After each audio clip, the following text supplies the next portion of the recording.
Jesus. Amém. Amém. Graça e paz. Amém? Glória a Deus.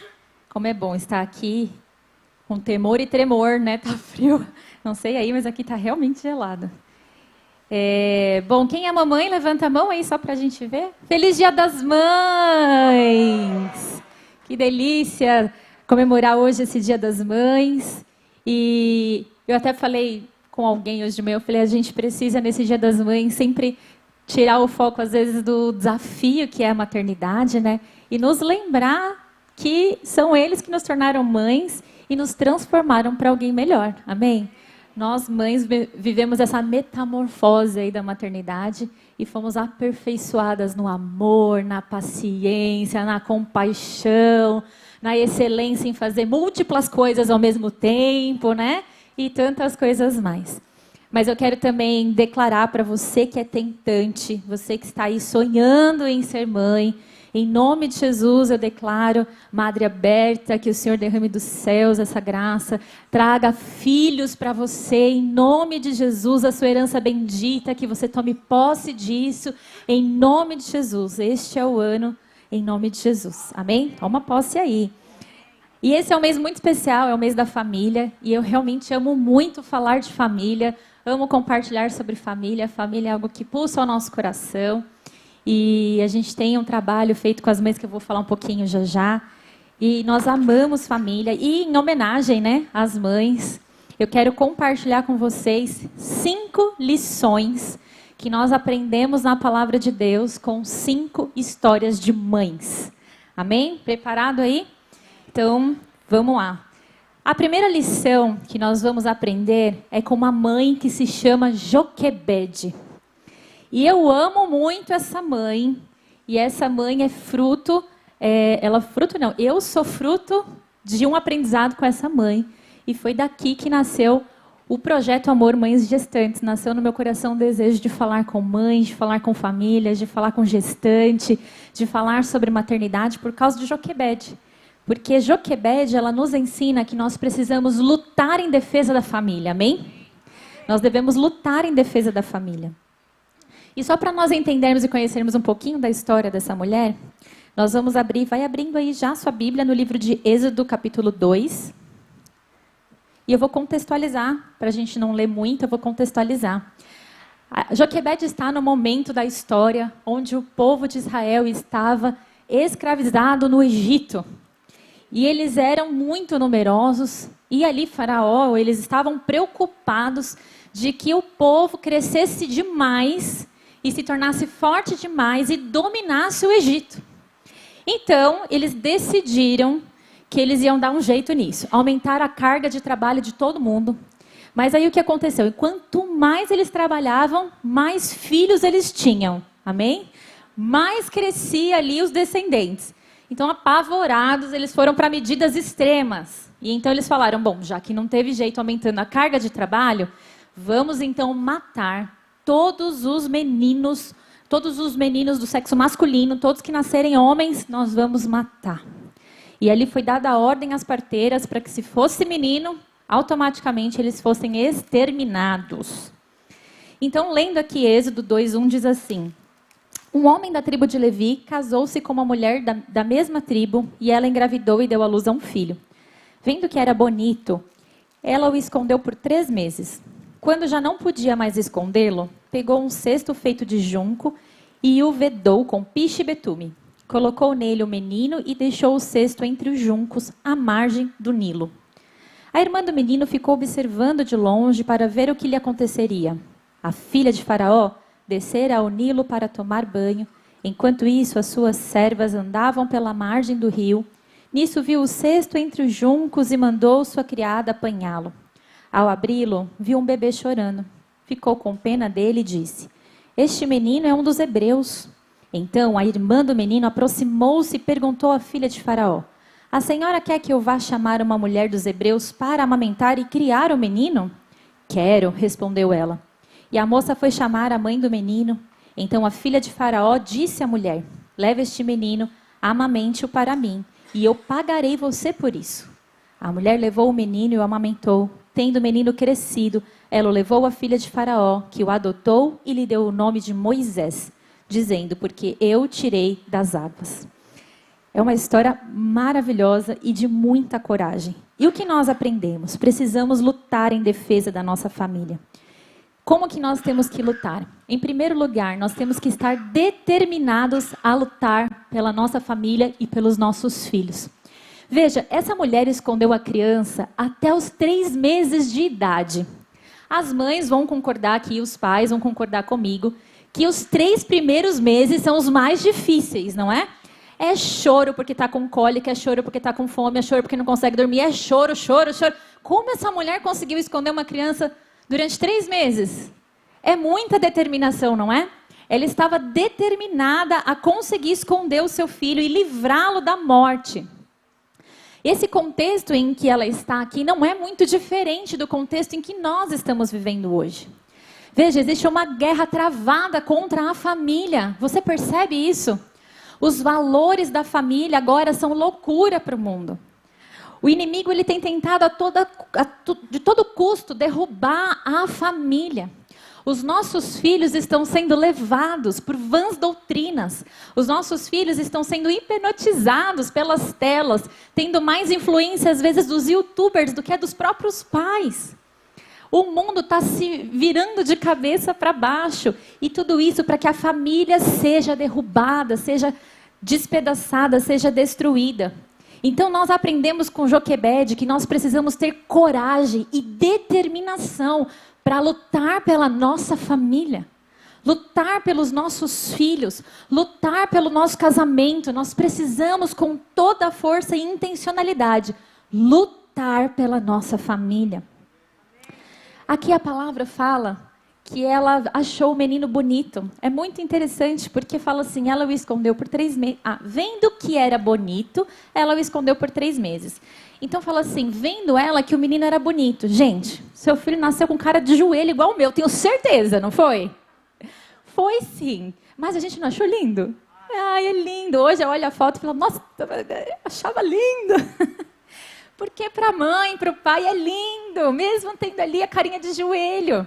Agora, por que na Bíblia vai falar que ela achou ele bonito? Alguma coisa tem, gente. Tudo que o Senhor deixa para nós na palavra é com alguma intencionalidade. A gente tem que fuçar ali para entender. Então, veja, o que o Espírito Santo me trouxe a respeito disso? Que nós precisamos olhar para a nossa família e achar a nossa família bonita. Às vezes, a gente olha para a nossa família, a gente só consegue ver os defeitos. Ah, não aguento mais, essa menina só reclama. Ah, esse homem não faz nada. Ah, essa mulher só nada tá bom. Ah, porque essa criança não sei o quê. E a gente só consegue enxergar aquilo que tem de mais desafiador e pior na família.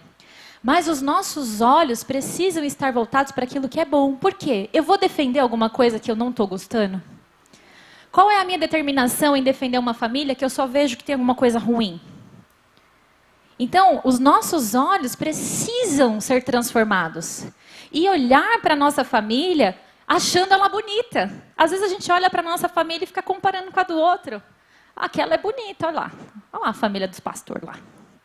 A nossa não é assim. Será? Problema todo mundo tem. Desafio tem. Sabe, o meu filho faz birra também.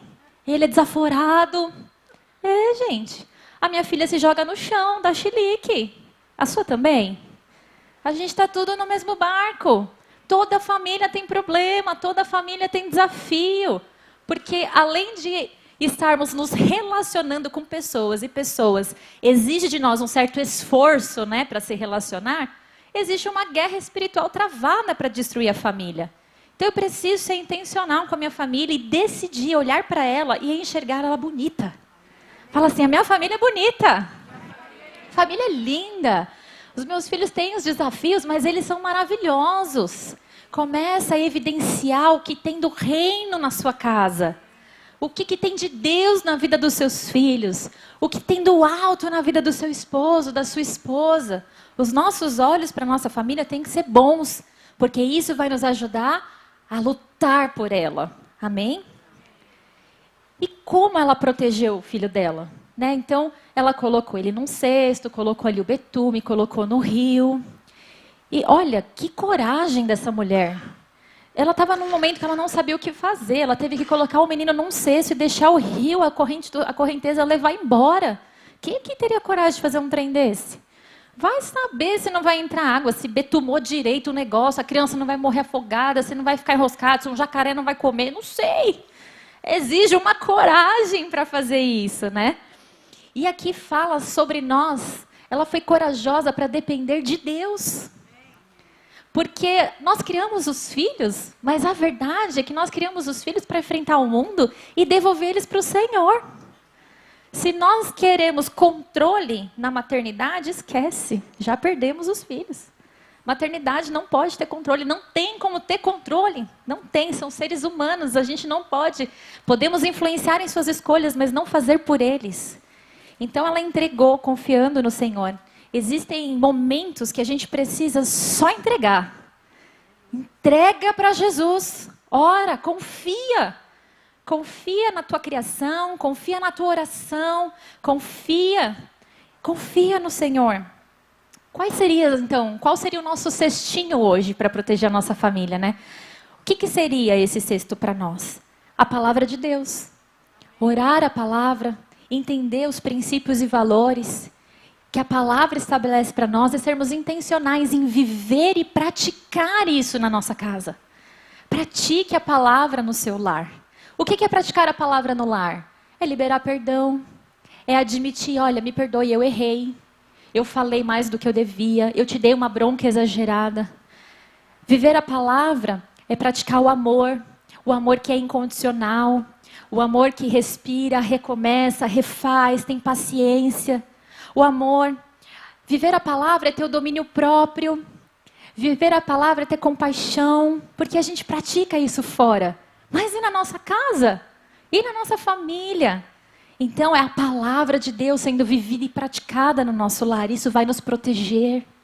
É ensinar as crianças, os filhos, os adolescentes, quais são os princípios e valores que são inegociáveis na sua casa. O nosso cestinho também é orar. Orar o tempo todo. Orar, interceder. Orar pelos filhos, orar pelo marido, orar pela esposa, orar em família. Nós precisamos ter a oração.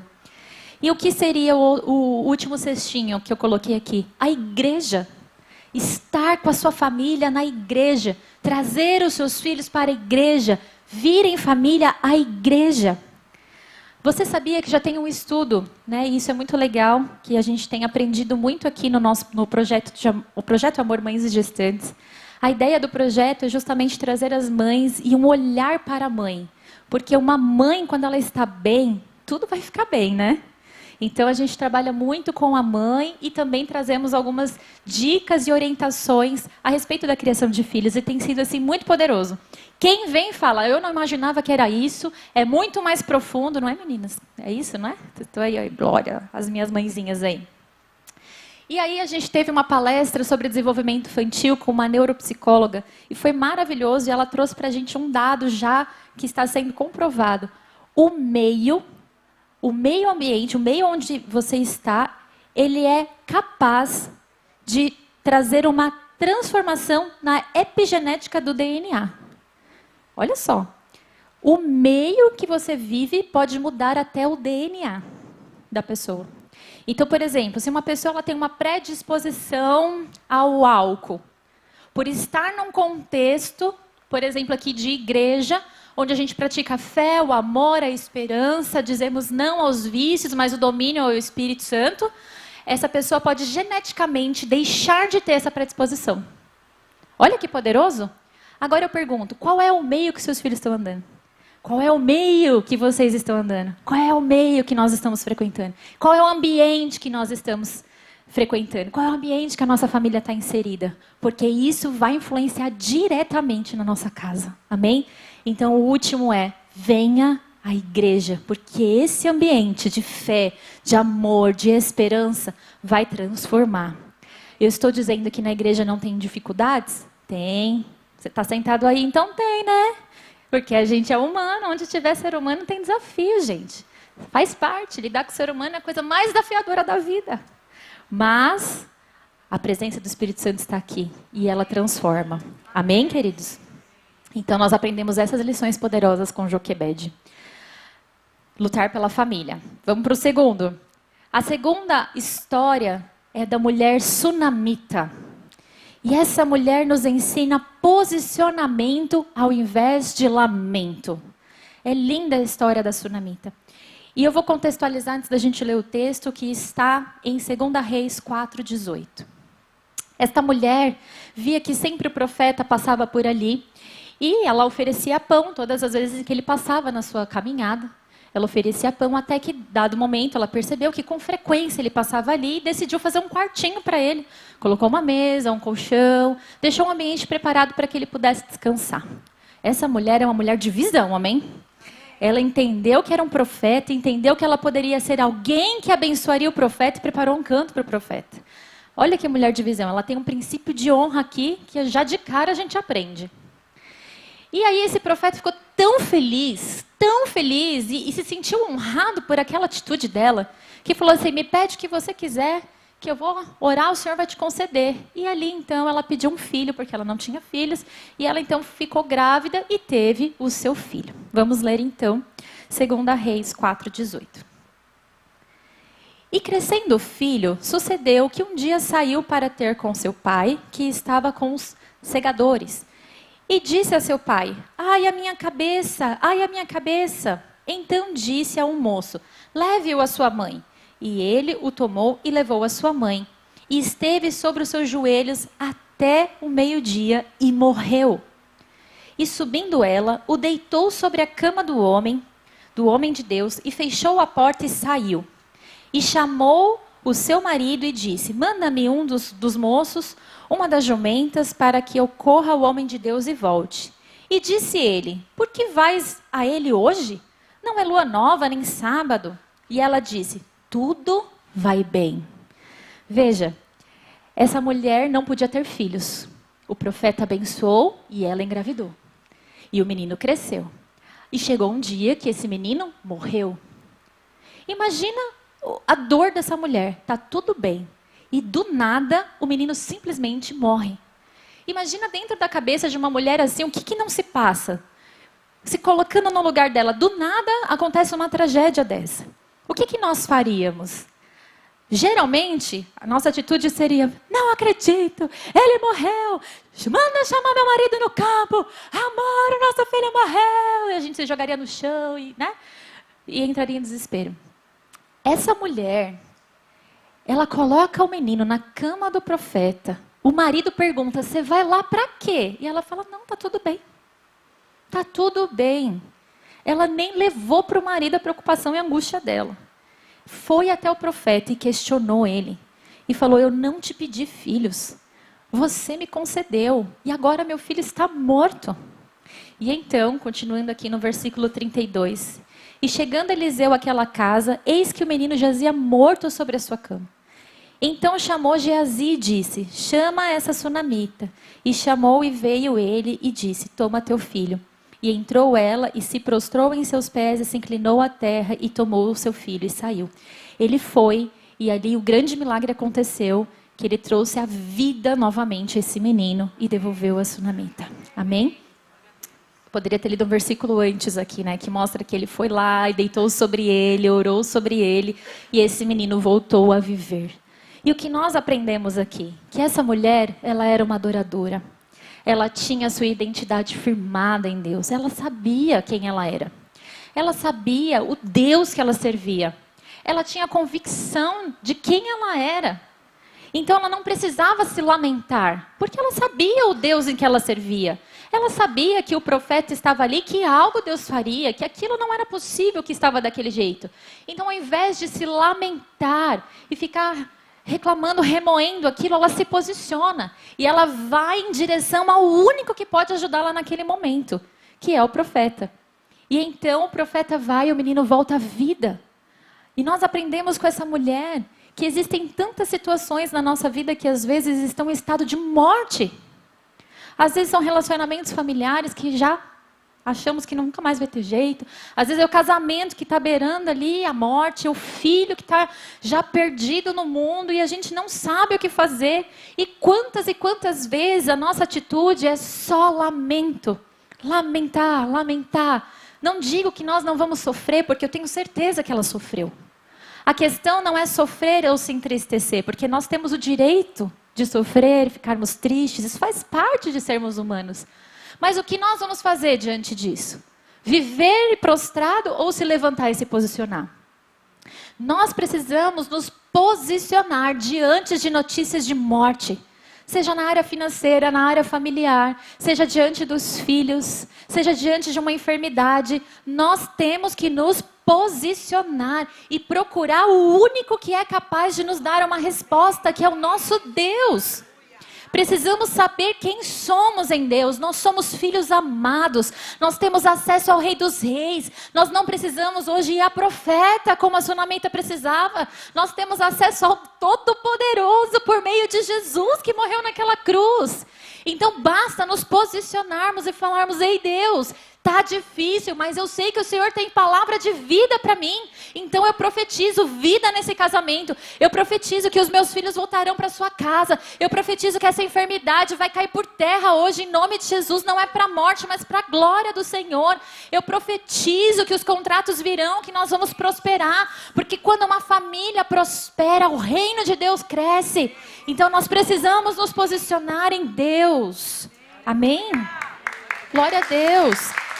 Posicionamento é o que a sunamita nos ensina. Terceira lição é a história de Rebeca. E aqui a gente vai falar sobre uma família funcional. Rebeca era esposa de Isaac, mãe de Jacó e de Esaú. Quantos conhecem essa história, Jacó e Esaú? Nasce ali o povo de Israel. Mas olha, Rebeca, ali dentro de todo esse contexto, a gente tinha um conflito entre irmãos, Jacó e Esaú, que viviam em pé de guerra competindo. A gente tinha aqui dentro desse contexto que nós vamos ler, a gente já tinha Isaac nos seus últimos momentos de vida, já cego, sem enxergar direito. E nós tínhamos Rebeca nessa história toda. E ali, diante do entregar a bênção para o filho primogênito, que era Esaú, então Isaac fala: olha, vai lá, prepara uma caça que eu vou te abençoar.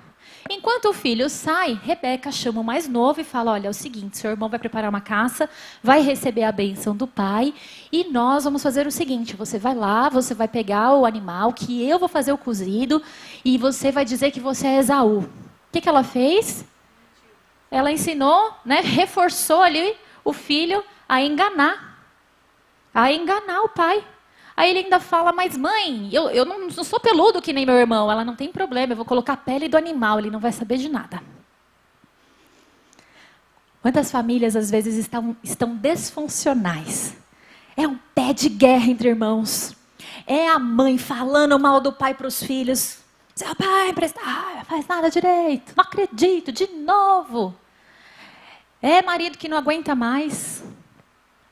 E os filhos nesse meio, e aí a gente fala: Jacó era enganador, mas veja, a mãe, o que a mãe fez? De onde que veio isso? Então, aqui o texto fala no livro de, deixa eu pegar aqui, Gênesis 27, de 6 a 19, eu não vou ler porque ele está muito grande aqui por conta do horário. Marque aí, Gênesis 27, de 6 a 29, relata essa história. Jacó então vai diante do seu pai, ali todo cheio de pele de animal para enganar o pai. E olha que me chama a atenção que Isaac perguntou por 5 vezes: é você mesmo, Esaú? Mas tem certeza? Sua voz parece de Jacó. É você, Esaú? E ele: sou eu. Agora você imagina se esse homem tinha paz? Não tinha, porque ter que perguntar 5 vezes se era o filho é porque ele estava acostumado a ser enganado, não é não? Alguma coisa está errada nessa relação. Ele não confiava de que ele poderia ser Esaú mesmo. Ele perguntou muitas vezes para ter certeza de que ele estava fazendo a coisa certa. Então, que família disfuncional. E às vezes a nossa família está num estado desfuncional. Como é que a gente vai ter a bênção? Como é que as coisas vão fluir? Como é que a nossa família vai ser reflexo do reino de Deus se ela não funciona? É filho gritando com pai desrespeitoso, é pai que já não tem paciência. Ou então fica todo mundo com a cara no celular. Ninguém se relaciona, que é para não brigar. É mais fácil. Vai um para o quarto, outro para outro quarto, está tudo certo. Será que isso é reflexo do reino? Não é reflexo do reino. Então, o que nós aprendemos aqui? Que essa rivalidade entre irmãos tem que acabar. E como é que ela acaba? Com posicionamento, com oração, ensinando a palavra, vivendo a palavra. Aqui a gente vê que os papéis eles têm que ser colocados cada um no seu devido lugar. O marido tem que ser o sacerdote, a esposa tem que auxiliar. As coisas têm que ser consertadas. E como é que conserta? Com diálogo. Faz uma roda na sala e bota tudo a panos limpos. Vamos resolver a parada aqui. Vamos conversar, vamos acertar, isso está errado. Quem que é o juiz nesse caso? A palavra de Deus. O que a Bíblia fala? A Bíblia nos dá um manual sobre o que é ser família. Mas não adianta a gente falar que é família se não praticar a palavra. Amém? Então nós temos que aprender a ser uma família funcional. Quarta lição é com a história de Noemi. E aqui eu quero falar um pouquinho sobre o luto. Noemi perdeu o seu esposo. E depois ela perdeu os seus 2 filhos. E ela diz em Ruth 1, 20 e 21, ela fala assim. Diz assim, ela porém respondeu, não me chamem Noemi, melhor que me chamem Mara, pois o Todo-Poderoso tornou a minha vida muito amarga. De mãos cheias eu parti, mas de mãos vazias o Senhor me trouxe de volta. Por que me chamaram Noemi? O Senhor pôs-se contra mim, o Todo-Poderoso me trouxe desgraça. Veja, Noemi estava amargurada, entristecida. Ela já não tinha prazer em viver. Você vê que ela está assim no limite dela. Perder um esposo é muito difícil. E eu imagino que perder o esposo é como você perder o seu senso de proteção. É como se você estivesse desguarnida no mundo agora. E perder um filho é como se você tivesse sido arrancado um pedaço de você. Essa foi a dor que eu senti quando eu perdi o meu. É como se tivesse tido uma parte do meu corpo sido retirada de mim e eu fiquei aleijada. Eu acho que é semelhante a isso a dor. E o que a gente aprende aqui com essa história, né? Aqui ela teve a nora dela. Ela teve Ruth, que ficou com ela em todo o tempo. Que não desistiu no meio do caminho, que foi até o final, que foi buscar alimento, que se colocou ali para servir Noemi, para ajudá-la. E no final Deus honra a vida dela, a vida de Ruth. Ela se casa novamente, ela tem um filho. E a história de Noemi é restaurada, porque agora ela tem uma família de novo e ela tem um neto. Quer ver a alegria da avó? É ter um neto, né? A alegria da mãe. E ela tem um neto para cuidar. Então Deus traz para ela a vitória no final. Mas o que a gente aprende? Que nós não fomos preparados para o luto. Nós não fomos preparados para essa separação. Essa dor, ela é angustiante. Perder o marido é como uma proteção. E o filho é como se a gente fosse ficado aleijado. E nós precisamos aprender que dentro do contexto familiar, a gente precisa ter empatia com quem está vivendo o luto. Porque quem está passando sabe a dor que está, mas às vezes para a gente não é da mesma forma, para quem está de fora. E quantas vezes a gente não sabe nem o que falar, né? Quantas vezes a gente não sabe o que fazer com quem passou pelo luto. E aí tudo que a gente precisa é ser família, é estar ali, é fazer como Ruth, segurar a mão. E vamos falar isso num contexto de igreja, porque nós somos uma família. E eu lembro que quando nós perdemos o nosso filho, as pessoas passavam por mim e não olhavam na minha cara. E eu entendia o porquê. É porque não sabia o que falar.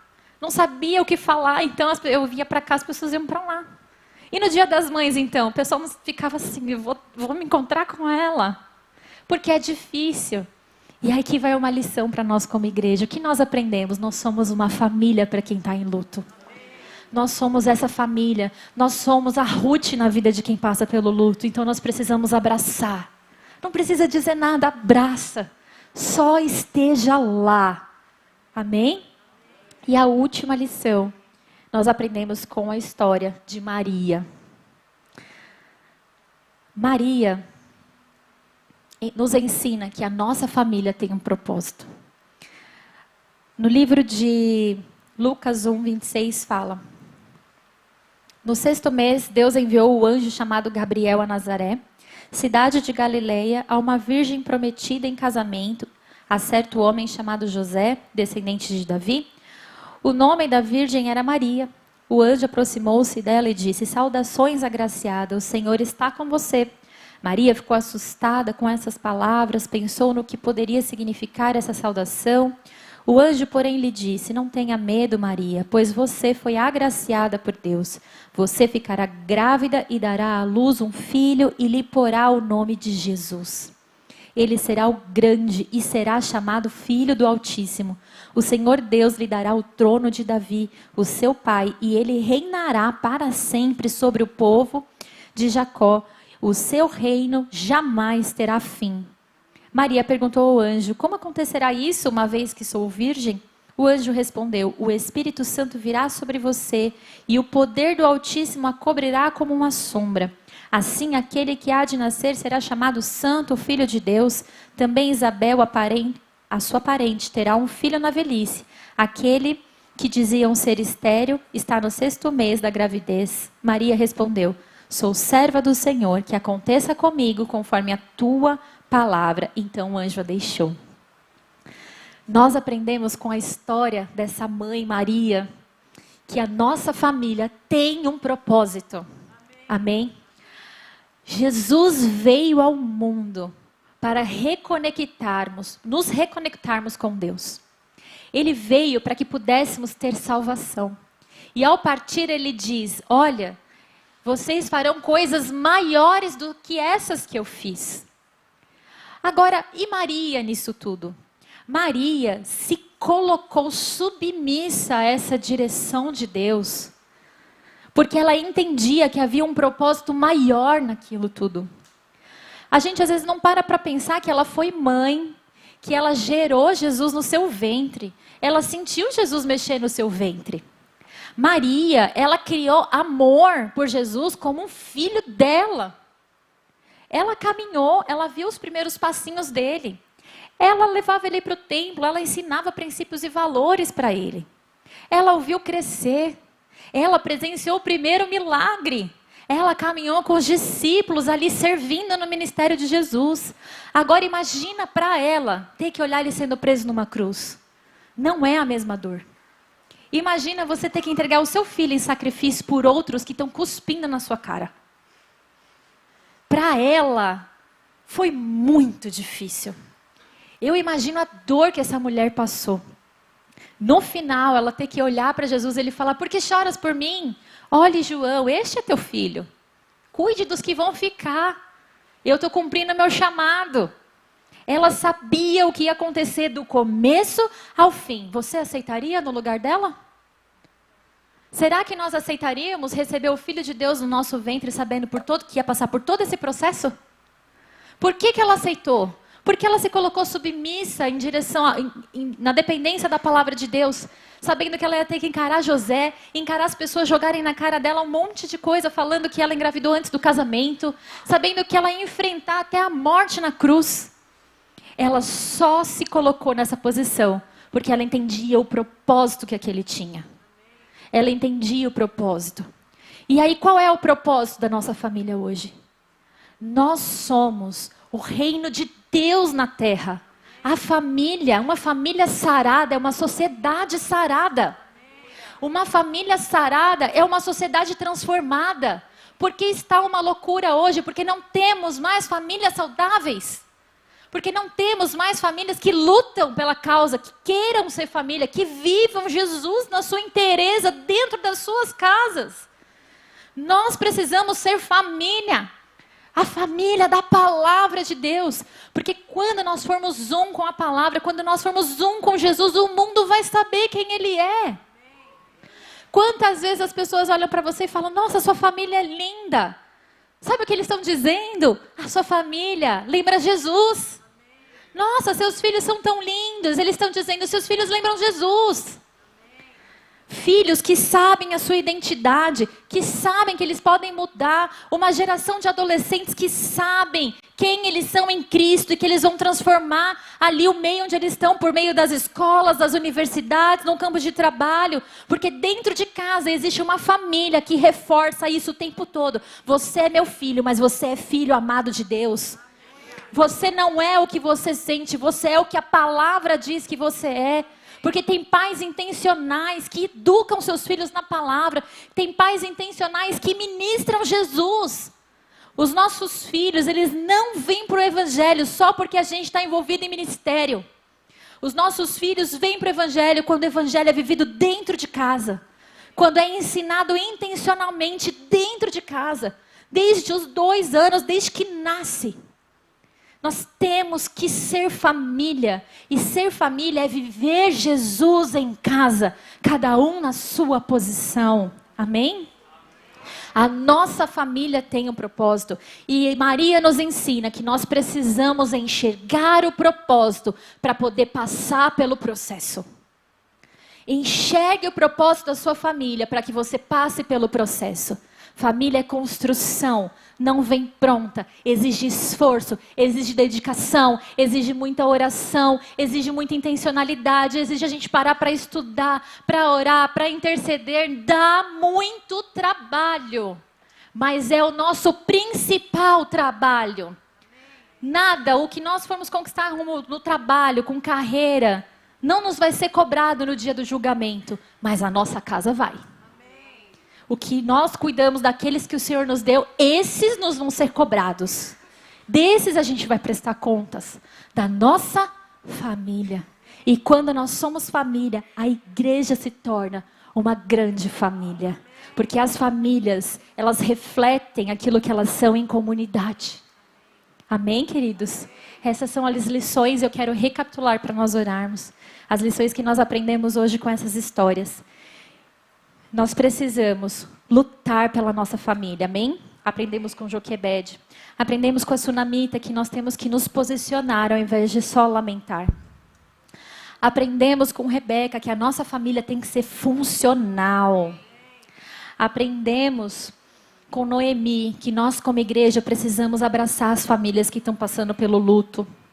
E aprendemos com Maria que a nossa família tem um propósito e quando eu enxergo o propósito, eu passo pelo processo. Amém? Eu quero te convidar a ficar de pé agora. E eu gostaria que você se reunisse com a sua família agora. E diante dessas lições, eu queria que você pensasse sobre a sua casa. O que talvez precisa ser praticado. O que está faltando. Ou então agradeça por aquilo que você já conquistou. Porque não é só o que está faltando. É aquilo que você já conquistou também. Talvez a gente tenha ali muitas lições ainda a praticar em casa. Mas o que você já venceu até aqui? Olhe para aquilo que você já avançou. Olhe para aquilo que você já conquistou. Não fique só preso na falta. Olhe para a falta como algo que precisa ser mudado. Mas valorize também a caminhada que você já passou. Não é fácil chegar em família até aqui. Não é. Exigiu de você esforço. Exigiu de você intencionalidade, exigiu de você oração, exigiu de você jejum, exigiu posicionamento. Valorize as suas conquistas. Mas olhe também aquilo que está precisando ser melhorado e se comprometa diante do Senhor. Eu queria que você desse a mão para sua família, fizesse uma roda agora.